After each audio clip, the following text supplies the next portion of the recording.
Hello, sports fans. Welcome to Sports Central. Today, we're going to be going over my post-free agency NFL mock draft. And this is going to be another mock draft that does not include trades, although I'm definitely going to do mock drafts in the future that include trades. But the Titans at number 1, they need a quarterback, and Cam Ward is right there, although there has been some rumors that they might trade down with the Giants, although I haven't heard those rumors as much recently. But the Titans, I think they should stick at number 1 and take Cam Ward. He's their quarterback of the future. Plus, they're operating like a team that is preparing to take their franchise quarterback at number 1. They didn't sign a quarterback who can really play meaningful snaps for them in free agency, and I've got the Titans taking Cam Ward to be their franchise quarterback at number 1 overall. Number 2 in the Browns, it's interesting. They were able to extend Myles Garrett for a ton of money, but they can still take Abdul Carter to give Myles Garrett some help, but they can also take a quarterback in Shedeur Sanders. But in this mock draft, I've got them going with Abdul Carter. We'll give the Browns a great edge rush pairing with Abdul Carter and Myles Garrett. And the Browns go with Abdul Carter at number 2. The Giants at number 3 are an interesting one. Shedeur Sanders is still on the board, but I don't love him as a prospect. I think he's good, but as a Giants fan, I don't necessarily want to see the Giants take him at number 3. But the Giants, they are desperate for a quarterback, and at the time of recording this video, they have still not signed Russell Wilson or Aaron Rodgers, although I would still expect them to sign a veteran quarterback. But even once they sign an experienced guy, they're still going to draft a quarterback. And if Shedeur Sanders is available here at number 3, the Giants will probably take him. And I've got the Giants going Shedeur Sanders at number 3. I don't love it, but it might be the direction the Giants go. And that's the direction I've got them going in this mock draft. The Patriots at number 4 overall, they can go a few different directions.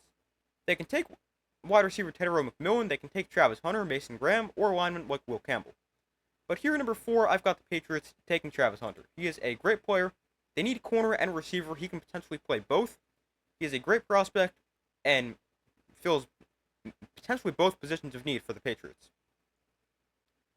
Number 5 with the Jaguars. So with how the board is played out, I think this is fairly obvious. Mason Graham.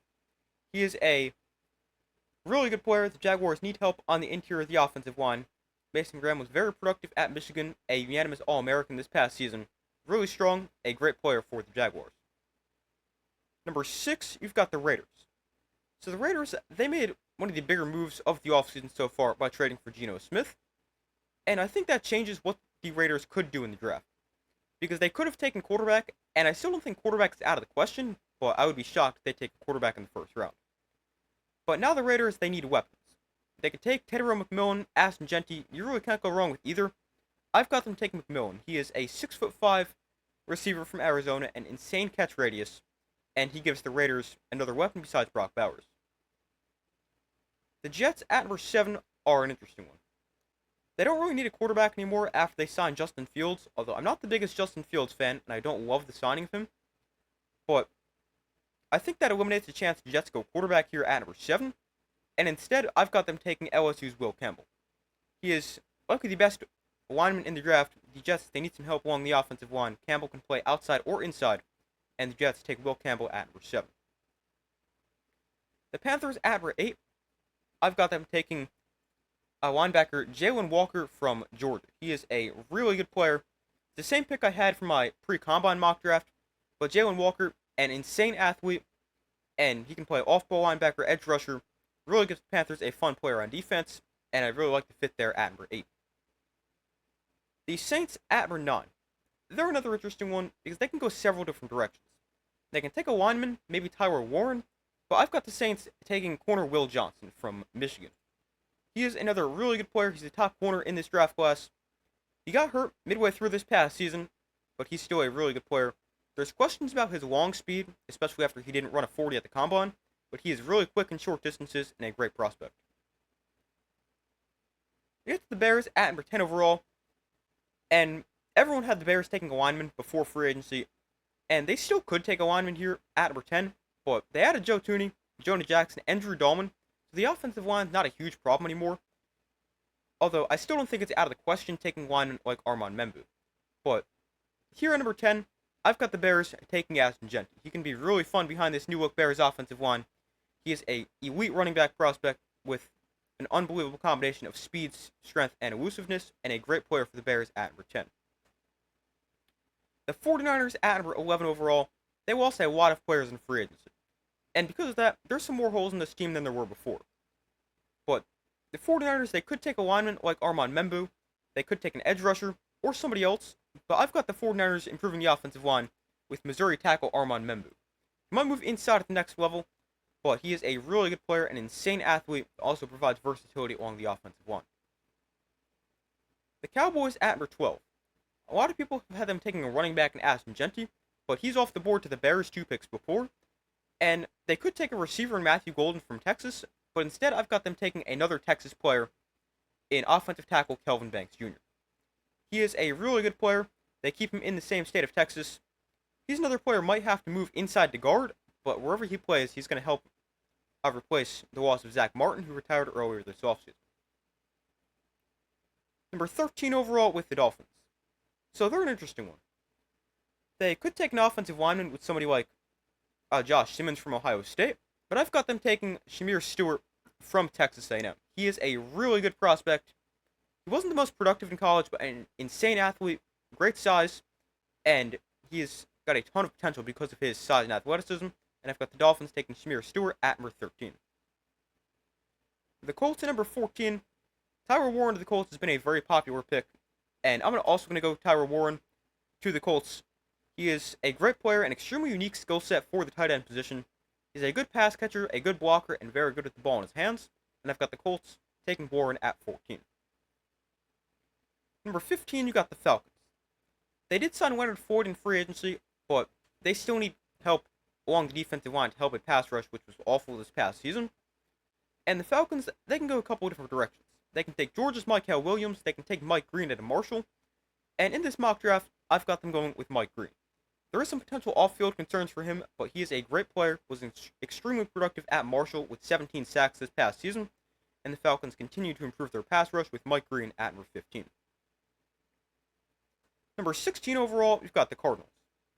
So the Cardinals, they signed Josh Sweat to a big contract in free agency, but I still think they can go defensive line here, and I've got them taking an interior defensive lineman in Walter Nolan from Ole Miss. He is a really good player, really strong, great run defender, and the Cardinals continue to improve the defensive line.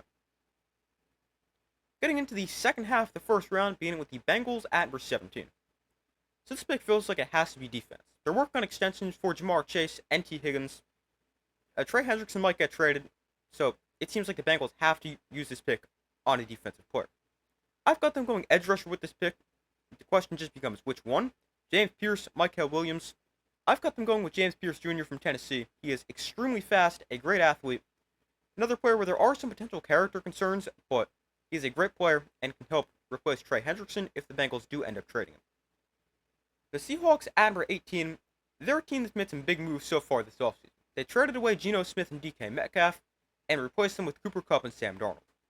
But even though the Seahawks, they've made some big moves, their biggest need has stayed along the offensive line. And I've got them taking guard Tyler Booker from Alabama. He is a really good player. If I can find him, there we go. But he's a really good player, good athlete. Played guard in college as opposed to a lot of the other linemen who've gone so far, having played tackle in college and might have to move inside. But Booker actually played guard at Alabama. He is a really explosive player, very strong, and helps the Seahawks at a major position of need. Moving on to the Buccaneers at number 19, and this pick feels like it should be on defense. They've got some options. They can go with an edge rusher like Mykel Williams, a linebacker in Jahad Campbell, or a player in the secondary like Jahdae Barron or Malachi Starks. But I've got the Buccaneers taking an edge rusher here in Mykel Williams from Georgia. He is a really good player, very strong, great athlete, and he's got great size at 6'5", and also a very good run defender. The Broncos at number 20, they're an interesting one. They signed Evan Ingram, so they don't really need a tight end anymore, but I still think they can use another playmaker on offense, and I've got them taking Luther Burden. He is a really good player. He's a slot receiver, great after the catch, great with the ball in his hands, and the Broncos, they continue to build around Bo Nix and get him weapons. The Steelers at number 21, I've got them taking Malachi Starks. They do need a quarterback and haven't signed a player yet, whether that'll be Russell Wilson, Aaron Rodgers, or somebody else. But even though they've got concerns at quarterback, I don't expect to take a quarterback here at number 21. Malachi Starks is a great player, not the biggest or most athletic player in the world, but a really smart, versatile player, and can be a great safety duo with Minka Fitzpatrick. Moving on to the Chargers at number 22, and this pick should definitely be a receiver for the Chargers, and I've got them taking Matthew Golden from Texas. He is a really good player, great route runner, and ran a 4.29 40 at the combine. Great with the ball in his hands as well. And the Chargers uh, uh, desperately need a receiver, and they take Matthew Golden here, number 22. The Packers at number 23, they're an interesting one. They could have taken a lineman, but they signed Aaron Banks to a big contract in free agency, so I doubt they take a lineman now. But they could use some help at receiver, although the Packers just don't draft receivers in the first round. So instead, I've got them taking corner Jahdae Barron from Texas. Jair Alexander might get traded. Barron, he's a great athlete, very versatile, playing safety, nickel, and outside corner at Texas, and the Packers upgrade the secondary at 23. Number 24 with the Vikings. They can go a few different directions. They can take defensive lineman Kenneth Grant. They can take a safety in Nick Eamon-Warry. And I've got them going with safety Nick Eamon-Warry. He is a really fun athlete, great player. He has great size at 6'3", a ridiculous athlete. He's another player who can play multiple positions in the secondary, and the Vikings get a really versatile player that they can play a lot of different positions at number 24. Moving on to the Texans here at 25, and I've got them taking Ohio State's Josh Simmons. They need help along the offensive line in the worst way possible. They traded away Laramie Tunsil, and now I've got them taking Josh Simmons to replace him. Simmons played 2 years at tackle for Ohio State before he got hurt midway through this past season, but he's a great player in a position of need for the Texans. The Rams at number 26, I've got them taking Emeka Egbuka to replace Cooper Kupp. Emeka Egbuka, he's essentially your Cooper Kupp replacement.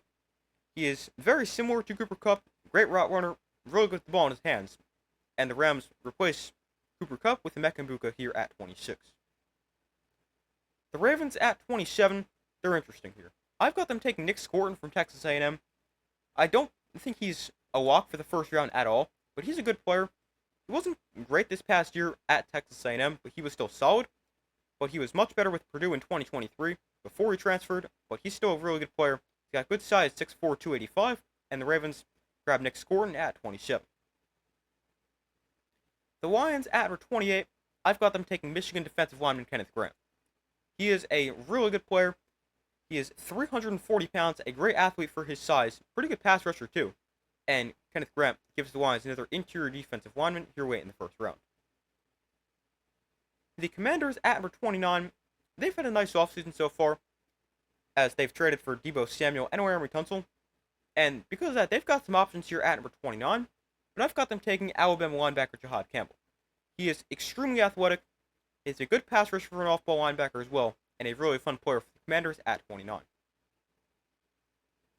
The Bills at number 30, they're an interesting one. They need a corner, although there aren't really any true standout corners at this spot in the draft, but I do have them taking a Maxwell Hairston from Kentucky.